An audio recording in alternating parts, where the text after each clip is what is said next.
नमस्कार। BEd second year और हमारे जो थर्ड पेपर है शैक्षिक प्रबंधन, उसके अंतर्गत आज हम लोग महत्वपूर्ण प्रश्न, जैसे कि हम लोग रेगुलर दोहरान कार्य के अंतर्गत ले रहे थे कि प्रश्नों को टॉपिक लेकर फिर प्रश्न हम लोग तैयार करते थे, उसी को हम आगे कंटिन्यू करेंगे।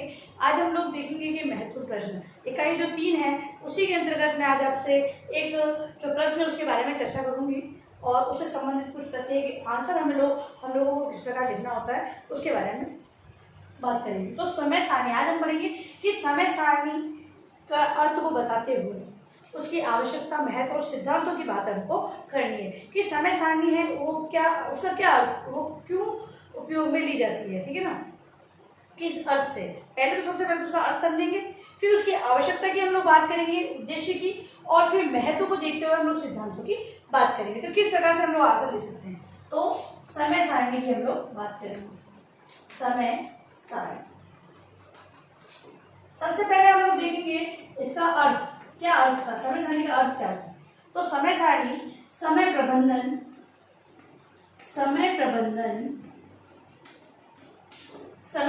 के अंतर्गत विद्यालय में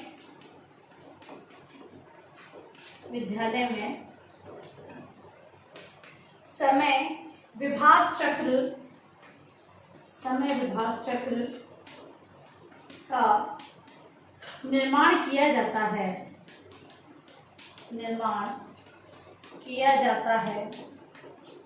किया जाता ही नहीं किया जाता है। समय सारणी आप लोगों ने सभी ने देखी है।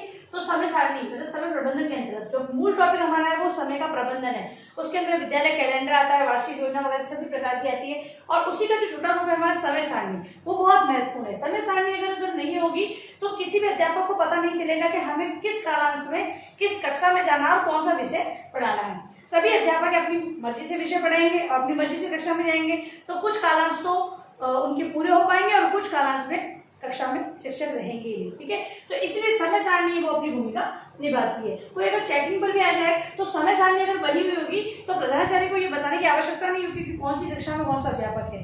चेकिंग करने आए हुए अधिकारी समय सारणी को देखकर ही पता लगा लेंगे कि किस कक्षा में कौन सा अध्यापक क्या पढ़ा रहा है। ये सारी जानकारी भी समय सारणी के माध्यम से मिलती है। तो निर्माण किया जाता है, इसे समय विभाग चक्र कहते हैं, समय तालिका कहते हैं, और जो हमने बात करी कि समय सारणी भी कहते हैं, ठीक है। अब हम बात करेंगे कि इसकी आवश्यकता और उद्देश्य। ये था इसका अर्थ अगर बोले तो हम लोग इस प्रकार से अर्थ को बता सकते हैं। 2 नंबर का प्रश्न भी हम लोगों का अर्थ के रूप में बन सकता है। हम लोग बात कर रहे हैं बड़े प्रश्न की, जिसमें उद्देश्य, आवश्यकता, महत्व और सिद्धांतों की हम लोग बात करेंगे। तो अब है आवश्यकता या उद्देश्य। किन उद्देश्यों को लेकर समय सारणी का निर्माण किया जाता है। तो कुछ उद्देश्य हैं वो हम बिंदुवार समझेंगे। तो विद्यालय को सुचारू रूप से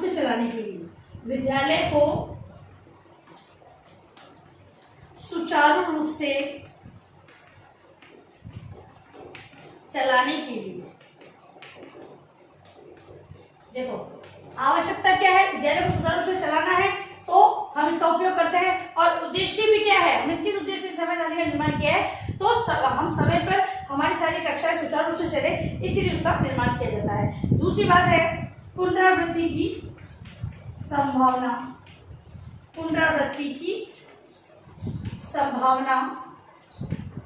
कम करना। अब पुनरावृत्ति मतलब कि बार बार। अब ऐसा होगा कि जब समय सारणी नहीं बनी होगी तो कोई भी अध्यापक किसी भी कक्षा में चला जाएगा, हो सकता है उसे बार बार भी जाना पड़े, क्योंकि कक्षा खाली होगी तो अध्यापक बैठ नहीं सकता, उसी कक्षा में जाना ही होगा, ठीक है। तो यहाँ पर क्या होगा कि बार बार कोई अध्यापक वहां पर आकर पढ़ाएगा। लेकिन जब समय सारणी बनी होगी तो उसमें रिक्त कालांश कितने उसे मिल रहे हैं, तो अगर समायोजन लगाया तो किस कक्षा में समायोजन लगाया, अरेंजमेंट जो लगते हैं, अध्यापक नहीं होते हैं तो अरेंजमेंट लगाए जाते हैं, तो वो अरेंजमेंट की जानकारी भी जो शिक्षक को इसी समय सारणी के माध्यम से प्राप्त हो जाती है, ठीक है। तो पुनरावृत्ति की संभावना कम हो जाती है, मतलब कि कोई भी अध्यापक बार बार उस कक्षा में नहीं जाए और बार बार बच्चों को वही विषय नहीं पढ़ना पड़े, ऐसी संभावना इस समय सारणी के बढ़ने से कम हो जाती है। फिर है प्रधानाध्यापक को ज्ञात हो जाता है। प्रधानाध्यापक को ज्ञात हो जाता है। तो समय सारणी बनी होगी तो प्रधान अध्यापक को ये पता चल जाता है कि कौन सा अध्यापक किस कक्षा में गया है। वो उसी प्रकार से कि भाई अगर आज अध्यापक नहीं आया है तो इस कक्षा में उसके कौन कौन सी कक्षा में कितने कालांश है, उनका समायोजन को इस समय सारणी के माध्यम से लगा देता है, तो उसको ज्ञात रहता है। और फिर है अध्यापकों को उत्तरदायित्व ज्ञात होना। अध्यापकों को उत्तरदायित्व का पता लगता है। अगली बात है कि अध्यापकों को अपने उत्तरदायित्व, भाई समय सारणी बनी हुई है तो अध्यापक उसी समय में उसी कक्षा में जाएगा और उसी विषय को पढ़ाएगा। तो उत्तरदायित्व की अगर हम बात करें तो एक अध्यापक को अपने उत्तरदायित्वों का पता समय सारणी के माध्यम से आराम से चल जाता है। फिर है समय सारणी के महत्व को हम लोग देखेंगे। आपका निबंधात्मक प्रश्न इस रूप में बनता है, तो हम लोग इसको जैसे कि मैंने बिंदुओं में बताया, आप इसको एक्सप्लेन करके बता सकते हैं कि किस प्रकार हम लोग इसको बड़े रूप में लिख दो, तो ताकि हमारा जो निबंधात्मक प्रश्न जो 250 शब्दों का होता है वो हमारा इसमें कवर हो जाता है। तो महत्व की बात करें, महत्व, तो महत्व को कुछ बिंदु से देखेंगे तो कार्यक्रम और गतिविधियों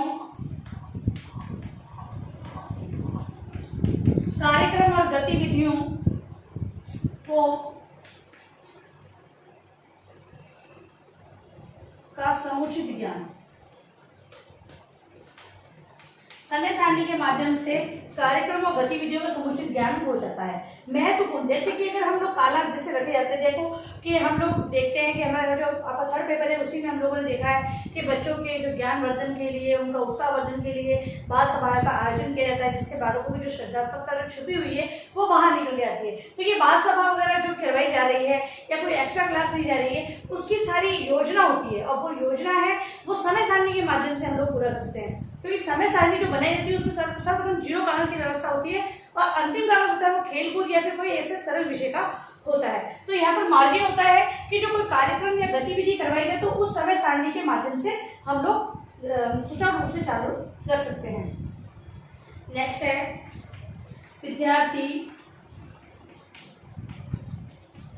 विद्यार्थी और अध्यापकों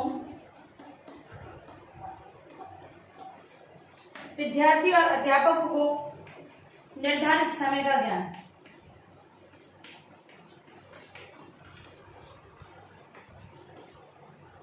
निर्धारित समय का ज्ञान। अब यहाँ पर विद्यार्थियों को पता होता है कि हमारी कौन सा कालांश चल रहा है, इस कालांश में हमें किस विषय को पढ़ाया जाएगा, और अध्यापकों को भी ज्ञात होता है। तो ये महत्व रखती है कि जो अध्यापक और विद्यार्थी दोनों के लिए महत्वपूर्ण है। बच्चों को पता रहेगा हमें कौन सा विषय पढ़ना है और अध्यापकों को पता है कि हमें किस कक्षा में कौन सा विषय पढ़ाने जाना है। फिर पुनरावृत्ति को रोकने में सहायक, जैसा कि बताया कि कोई भी अध्यापक है उसे कहाँ जाना पता होगा तो पुनरावृत्ति तो होगी नहीं, बार बार उसे जाना पड़ेगा ही नहीं। अन्यथा अगर टाइम टेबल नहीं होगा तो कोई भी अध्यापक किसी भी कक्षा में जाएगा और रिक्त कालांश होने पर पुनः जाना पड़ेगा, तो यहाँ पर पुनरावृत्ति की संभावना कम रहती है। पुनरावृत्ति रोकने में सहायक। इसके बाद है कम या अधिक कार्यभार का उचित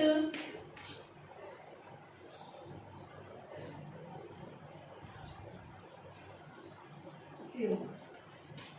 कार्यभार का उचित उपयोग मतलब कि जो कार्यभार दिया जाता है उसका उचित उपयोग किया जाता है। मतलब कि समय सारणी होती है तो ये ज्ञात रहता है कि कौन सा, भाई ऐसा नहीं कि किसी अध्यापक को तो बहुत सारे कालांश पढ़ाने के लिए दे दिए और कोई अध्यापक है बहुत सारे रिक्त कालांशों में बैठा है। तो यहाँ पर समय सारणी होती है तो पूरा दिख जाता है कि कौन सा अध्यापक कितने कालांश दे रहा है। वे अधिक से अधिक 2 कालांश किसी के फ्री होते हैं, किसी का 1 कालांश फ्री होता है। और कोई जो अतिरिक्त जो कार्यभार दिया जाता है, ठीक है, उसके लिए परीक्षा प्रभारी है ऐसा होते हैं तो उनके लिए 3 कालांश की व्यवस्था की जाती है। तो ये सारा टाइम टेबल होता है, उसके आधार पर तय है कि कार्यभार है वो किसको किस प्रकार दिया जाए और कितना उपयोगी कार्यभार होगा।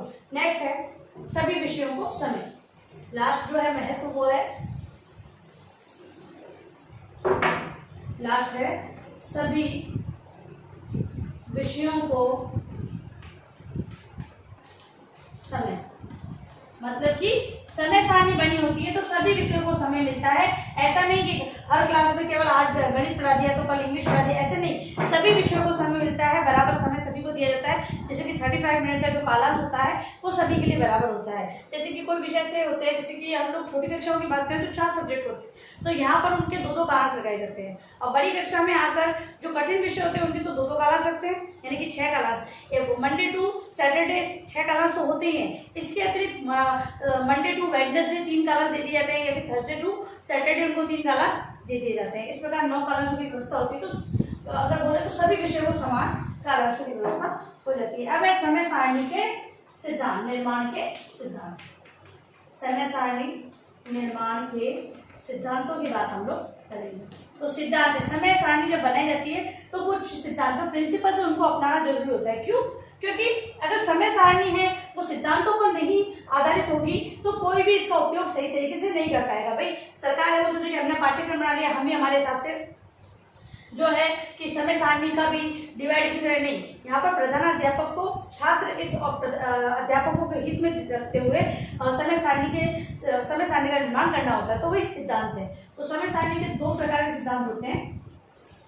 पहला है छात्र हित और दूसरा है अध्यापक। दोनों के हितों को ध्यान में रखते हुए समय सारणी का निर्माण किया जाता है। छात्र हित में अगर बात करें हम तो रुचि और योग्यता का ध्यान, रुचि और योग्यता। अब रुचि और योग्यता का ध्यान कैसे रखेंगे समय सारणी बनाएंगे तब? तो रुचि, बच्चे की रुचि। अब देखते हैं कि बच्चा है क्लास में आता है तो बच्चा जब घर के वातावरण से आता है तो वो काफी परेशान होता है, या फिर घर कुछ बच्चे होते हैं वो उत्साह, औसत की हम लोग बात करते हैं, तो जो छोटे बालक होते हैं वो घर से कभी घर में ऐसी स्थिति तनाव से ग्रसित आते हैं या फिर उनका माहौल ऐसा नहीं बन पाता है, तो कक्षा में जब समय सारणी का निर्माण किया जाता है तो बालक की जो रुचि है उसको ध्यान में रखते हुए पहले 1 कालांश 0 कालांश दिया जाता है। इसमें कभी तो खेल होता है, कभी क्या होता है, मतलब अलग अलग तरह की एक्टिविटीज उसमें होती है। उस एक्टिविटी से बच्चे को विद्यालय के वातावरण में वो घुल मिल जाता है, फिर उसे आगे कालांश जो कठिन विषय का दिया जाता है। तो समय सारणी का निर्माण किया जाता है उसकी रुचि और योग्यता को विशेष ध्यान दिया जाता है कि बच्चे की रुचि। अब यहाँ पर बच्चे की रुचि देखी गई कि बालक किस स्थिति से आया है, अब उसे स्थिति कौन सी चाहिए, तो उसके लिए कालांश समय सारणी के अंतर्गत भी इस चीज को ध्यान में रखा जाता है। फिर है क्षमताओं का ध्यान, क्षमताओं का ध्यान।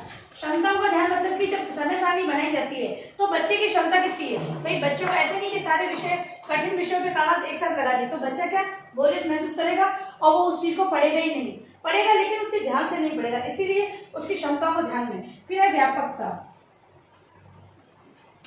व्यापकता का विषय ध्यान रखा जाता है। इसके अलावा घंटों के क्रमों का ध्यान, कौन से कालांश किस विषय का लगाया गया है, वो सारी चीजें। फिर है आयु का ध्यान, छात्र हित के अंतर्गत नेक्स्ट है आयु का ध्यान रखा जाता है। बालक की आयु है उसके अकॉर्डिंग वो कौन सब्जेक्ट को किस समय पढ़ेगा। भाई बच्चे की जो बच्चा अगर समझ ही नहीं रहा आयु के, भाई हम देखते हैं कि बड़ी कक्षाओं में जो कालांश की व्यवस्था होती है क्योंकि उनका ध्यान केंद्रित करने का जो कहें कि क्षमता वो ज़्यादा होती है, और छोटे बच्चे हैं उनका ध्यान जल्दी से भटक जाता है। कोई भी अगर मान लो आसपास कोई इंसान ही जा रहा है तो वो उन्हें देखने लग जाते हैं और फिर वो पढ़ाई से ध्यान हटा लेते हैं। तो यहाँ पर बच्चों की आयु का ध्यान रखते हुए समय सारणी को बनाना चाहिए। फिर है विषय के क्रमों का ध्यान, विषयों के क्रमों का ध्यान। समय सारणी बनाते हुए जो विषय हैं उनके क्रम किस प्रकार निर्धारित करने हैं उसका ध्यान रखना जरूरी है। फिर है थकावट का ध्यान, थकावट का ध्यान। समय सारणी का निर्माण करते हुए अध्यापक को बच्चे थक जाते हैं कि बच्चे कुछ विषय सरल दे दिए कुछ कठिन दे दिए, तो इससे क्या होगा बच्चों को थकान महसूस नहीं होती है और बच्चे रुचि से पढ़ते हैं। फिर है मौसम का ध्यान, मौसम का ध्यान। अब मौसम का ध्यान तो रखा ही जाता है क्योंकि जो मौसम का ध्यान रखने के लिए तो सरकार ने जो अक्टूबर के बाद 10 से 4 का समय कर देते हैं और इसके अलावा 7 से 12 या 1 का स्कूल रहता है। तो mौसम का ध्यान रखते हुए उसी आधार पर एक प्रधानाचार्य को समय सारणी का निर्माण करता है। फिर पाठ्यक्रमीय क्रियाओं को स्थान, फिर है पाठ्यक्रमीय क्रियाओं को स्थान। अगली बात है पाठ्यक्रमिक क्रियाओं का स्थान भी इसी में दिया जाता है। मतलब कि जैसे कि बताया कि 0 कालांश से अंतिम कालांश भी फ्री होता है, तो यहाँ पे पाठ्य सहगामी क्रियाएं लगाई जा सकती है। फिर है दिवसों के क्रम का ध्यान।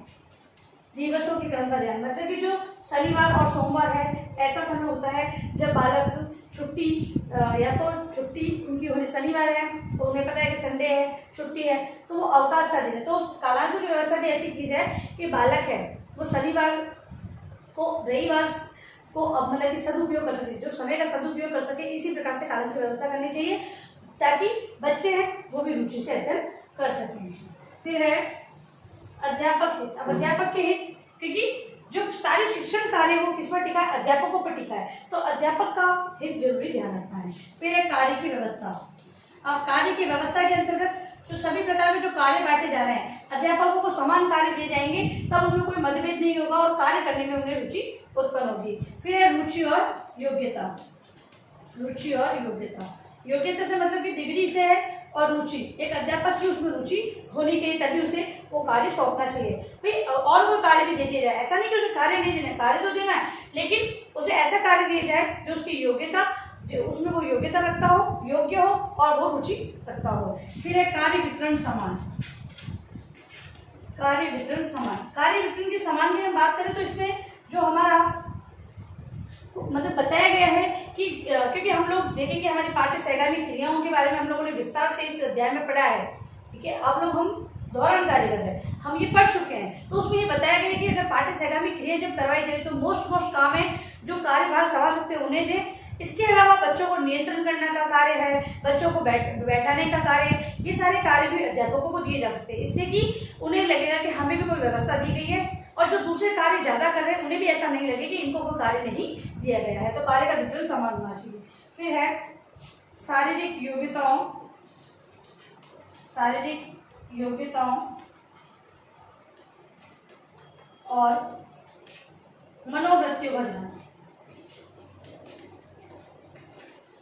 अब यहाँ पे शारीरिक योग्यता है, क्योंकि अध्यापक है वो अलग अलग फील्ड के अंतर्गत कार्य करके आ चुके होते हैं, कोई प्लेयर रह चुके होते हैं, तो उनकी या फिर कोई अगर कहे कि योग है, शिक्षा है, इसमें आगे होते हैं, योग शिक्षा वगैरह, जैसे कि योग प्राणायाम है, ठीक है। क्योंकि बच्चों के लिए हम जब समय सारणी बनाते हैं तो उसमें इन कालांशों की व्यवस्था भी करते हैं। तो शारीरिक और मनोवृत्तियों को ध्यान में रखते हुए उन्हें इस प्रकार के कार्य दिए जाए, जिससे कि है वो अध्यापक है वो रिक्त कालांशों के अंतर्गत योग प्राणायाम बच्चों को करवा सके। फिर है रिक्त कालांश की व्यवस्था। रिक्त कालांश की व्यवस्था, अब नेक्स्ट जो बात है वो है रिक्त कालांश की व्यवस्था। अध्यापक है लगातार पढ़ाएगा तो वो भी फ्रस्ट्रेट हो जाएगा और अपना कार्य सही तरीके से नहीं करेगा, तो बीच में से रिक्त कालांश, जब वो कठिन विषय पढ़ाने जा रहा हो तो उससे पहले उसे रिक्त कालांश दिया जाना चाहिए, फिर किसी कक्षा में जो पढ़ाकर आ गया है तो उसके बाद उसे रिक्त कालांश दिया जाना चाहिए, लगातार उसके कालांश की व्यवस्था नहीं होनी चाहिए। नेक्स्ट है शिक्षण विषय। अध्यापक जिसने मास्टर किए हुए हों, जिसके विषय के ज्ञाता हों, वही विषय उन्हें दिए जाने चाहिए ताकि वो उन विषयों को बहुत अच्छी तरीके से पढ़ा सके और जो बेसिक है वो उसको क्लियर कर सके। अब देखिए आपका गृहकार्य प्रश्न, ये प्रश्न मैंने आप लोगों को समझा दिया है, इसी पर आधारित आप एक प्रश्न घर से करके लाएं, यही उत्तर जो मैंने समझाया वही आपको उत्तर के रूप में लिखना है। तो समय सारणी को समझाते हुए इसकी आवश्यकता, महत्व एवं सिद्धांतों को लिखिए। यह है आपका गृहकार्य प्रश्न। और अंत में आप लोगों से निवेदन है कि जब भी घर से बाहर जाए, क्योंकि महामारी बहुत ज़्यादा फैल रही है, तो घर से बाहर जाए तो मास्क पहने, अगर किसी चीज़ को छूते हैं आप तो हाथों को बार बार सैनिटाइज करें और सोशल डिस्टेंस का विशेष ध्यान रखें। सुरक्षित रहे, सभी का ध्यान रखें। धन्यवाद।